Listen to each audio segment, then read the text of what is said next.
The journey we have taken across the world of Tal has shown us many incredible things, from the mighty city of Goldring to the militaristic empire of the Shigu. The universe that is Vilous has many terms, locations, characters, and indigenous life forms you may have seen over the course of this documentary, or in the official manga. You may already know some of them, but if you are new to the world of Vilous, I'll be covering some of the basic terminology. So, where does all this begin?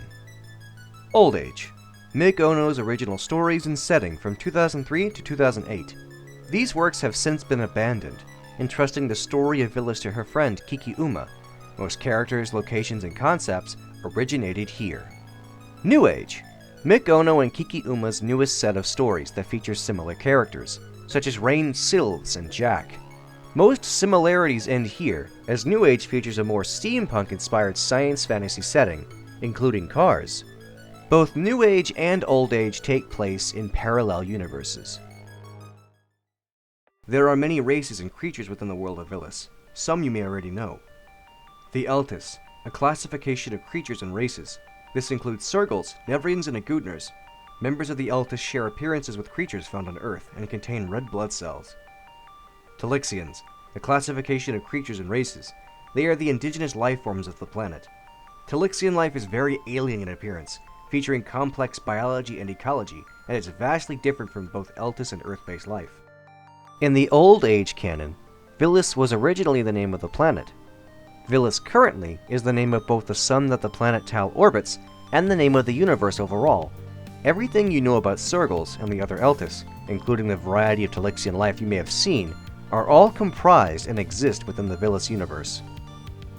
Planet Tal, populated by a wide variety of flora and fauna, is home to Sergals, Nevrians, and Agudners, along with the indigenous Telixians.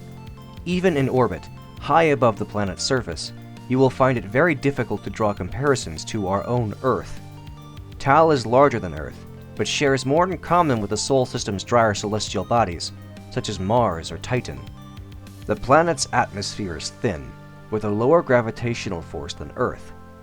Tal's gravitational force is yet to be disclosed, but for comparison, Earth's gravitational force is 1 g, or 9.807 meters per second squared.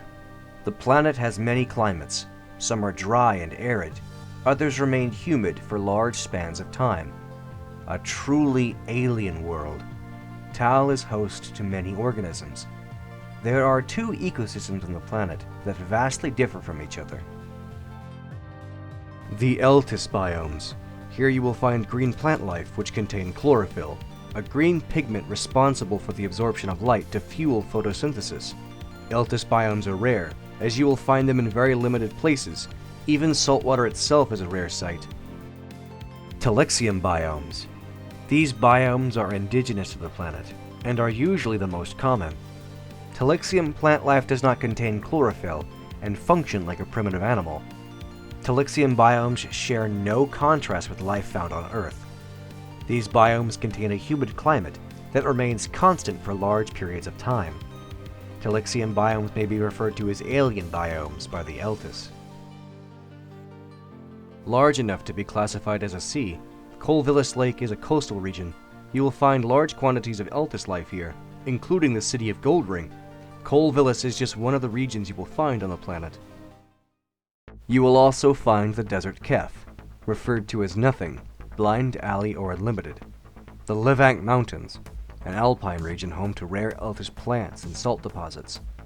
Nevria, a mountainous region which is the homeland of the Nevrians. The Magoe, an incredibly dangerous, deep, uncharted wilderness of Telixian biomes. The Sail Zane, the planet's largest desert zone. The Thekin, comparatively safer than other Telixian biomes, can still pose a threat to those unprepared. This region is grassy and wooded. And the Asna Plains, an extensive Telixian biome that occupies the northern regions. If you have read the Vilous manga, you may have seen characters referred to each other as human.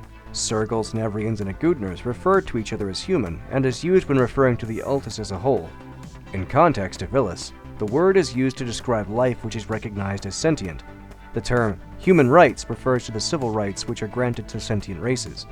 These human rights were gifted to the Nevrians, making them equals to Sergals and Agudners in the year 70 of the Rain Calendar.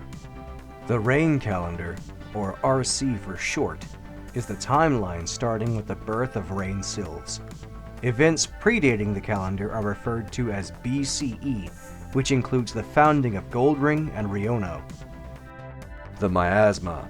In ancient times on Earth, miasma was originally believed to cause the distribution of diseases, such as the Black Death, a theory which has long since been abandoned. On planet Tau, the miasma is a physical substance, a gaseous compound produced by Telixian plants that contain mind-altering properties with the Eltis. The miasma occupies parts of the northern and eastern lands. The miasma occupying the eastern lands, such as the Megoe forests, is much stronger than its northern counterparts. The miasma is not a rapid process, but one that takes time. Its influence on a given person will change their mental condition little by little the more they are exposed. Regardless, Altus people require special equipment such as gas masks to ensure their senses and sanity are in check.